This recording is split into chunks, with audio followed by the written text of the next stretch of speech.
Welcome to the podcast series, Sustaining Your Healthy Community Initiative, Building a Lasting Impact.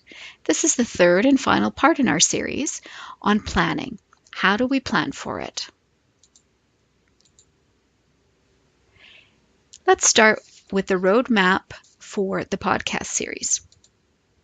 In terms of learning objectives, at the end of this session, you'll be able to take what you've learned from all three of the part series around sustainability, the concept, possibilities and pitfalls, learning from other community examples, using some of the tools and the data that's available at the Alberta Prevents Cancer website, and applying some planning templates to support sustainability for your own healthy community initiative.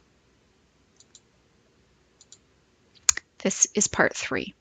At the end of part 3, you'll find a list of resources in case you want to check out some more information, our contact information, and a feedback form, because we would love to hear from you and learn from your experience with this podcast series and with Sustaining Your Healthy Community Initiative.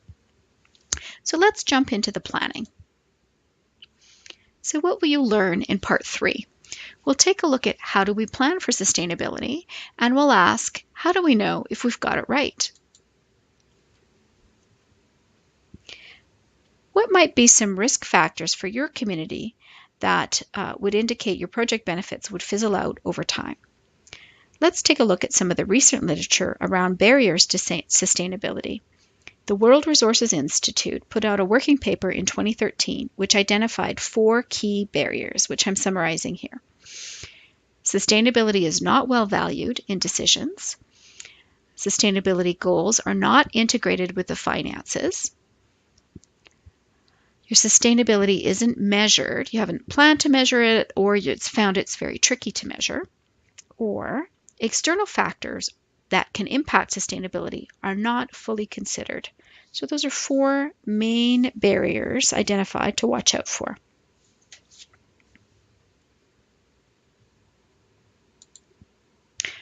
So let's take a look at a building sustainability exercise to help you think about how you could approach sustainability as well as avoid some of the risks identified in the previous slide. So you can take some time to talk about or write down the following on your own or with your group. How would you like your project to look after implementation? 1 year later? 2 or more years later?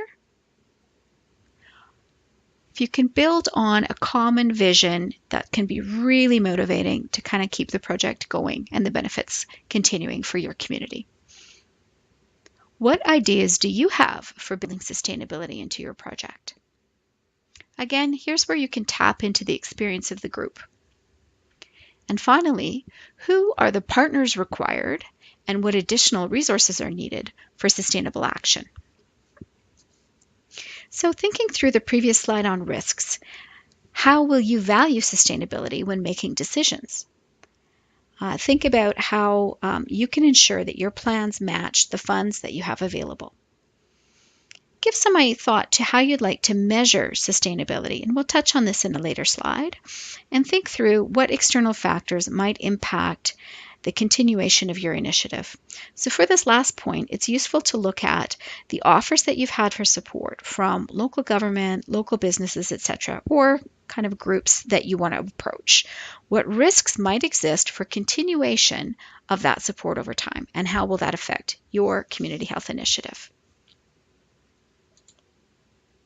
So the more you can kind of talk through and ask yourself those questions and review the risk factors, the better prepared you'll be to develop a sustainability plan. So here's an example for a playground.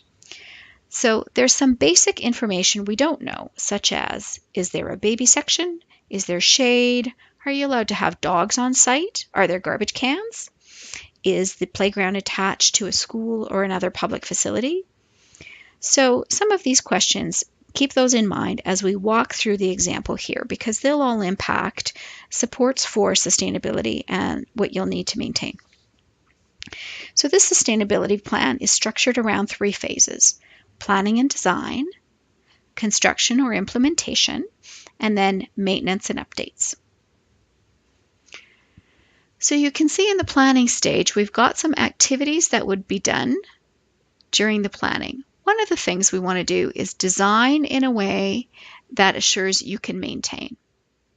So that might mean things like selecting materials that are low maintenance, or using easily renewable resources like wood chips instead of a special pavement.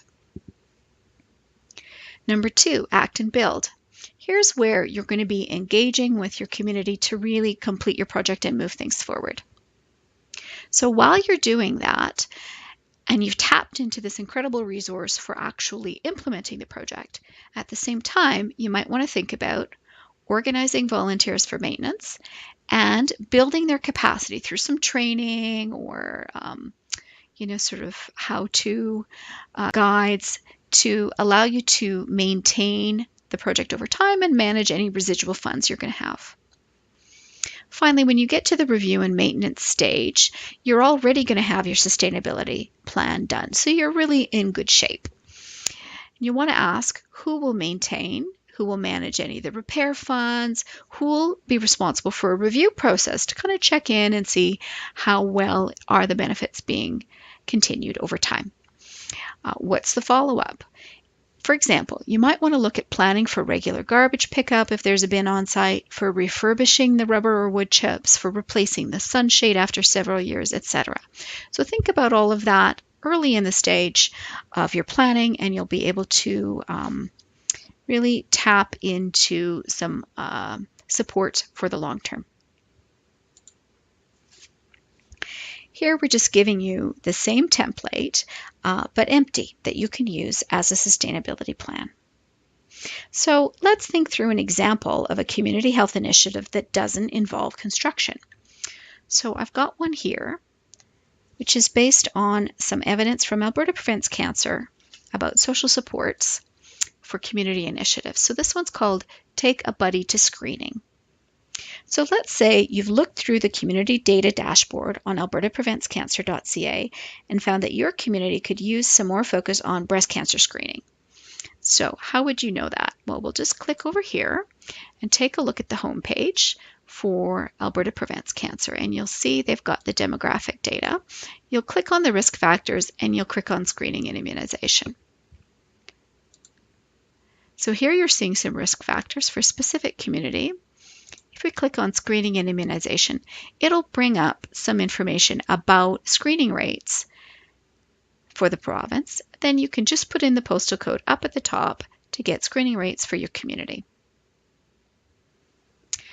So let's say you found that breast cancer screening is actually pretty poor in your area. Well, what you can do is go to screeningforlife.ca, which again is for the province of Alberta. And you'll see some specific information here about cancer screening programs and some resources. So what you can do if you found breast cancer screening is a challenge, take a look at the information on this part of the site to find out about mammograms. If you found there's no mammogram service offered nearby to your community, you might be part of the mobile screening program. Check on the site to find out when the mobile mammogram bus is coming to your community. So how will you maintain this sort of program? Obviously, it requires a close collaboration with Alberta Health Services. In the planning stage, you'll want to ask who runs the mobile program for the community, when is the bus coming, how do you get regular updates, and for sustainability, you'll want to be notified if there are any changes down the road in terms of contacting people or any changes in scheduling or services.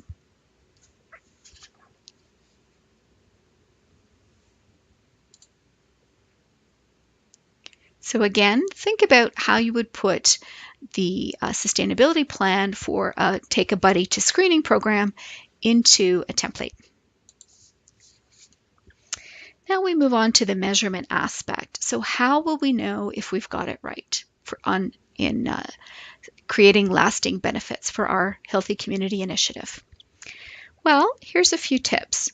Measuring sustainability can be tricky, but it's good to work through some ways to look at the results that you've had. So if you've One idea is to make sure you've got your sustainability plan in place and agreed with stakeholders. As the project's being implemented, you can take a look at early indications. Can you manage the costs and continue the benefits? A lot of times you'll find that out in the midst of your program. You've thought about ways to measure continued benefit. So some of those might be recording the condition of your equipment at key periods, checking that your renewal processes are working, so renewing your boards and volunteer membership, maybe updating the painting, that kind of thing. And you might want to think about a plan to follow up with participants 1 year later. Hence the old adage, time will tell. A gold standard is to collect data sometime after your project has ended to check on sustained benefits of your initiative. This is generally referred to as an ex post evaluation. So when we talk about recording the condition of your equipment at key periods, what do we mean? Well, you'd often want to check in. How are things at project startup, project midpoint, right towards the end of the project, 6 months after, a year after, or sometime later, depending on your initiative. The timeline will vary depending on the length of your project as well as how long it's needed before you see some changes. So let's consider a healthy eating project. If you're setting up a community kitchen group cooking project, you'll see immediately how many people sign up for the program at the beginning. Then you can measure how many stay in the program over time and how many are involved at the end. So you get a sense of your number of dropouts, numbers of newcomers, maybe numbers of new types of participants or groups forming. Some healthy practices take time to develop as a habit. So we might start out strong and drop off over time. If so, that means that the benefits of the community kitchen aren't lasting for some of the participants. So you'll want to take a look at that from a sustainability lens. After 18 months or so, you might expect to see a change in behavior that's sustained and some improved health, like healthy weight, reduced salt intake, and higher consumption of fruits and vegetables among your participant group. Those are all indicators that you'll find on the albertapreventscancer.ca site under the Community Data Dashboard.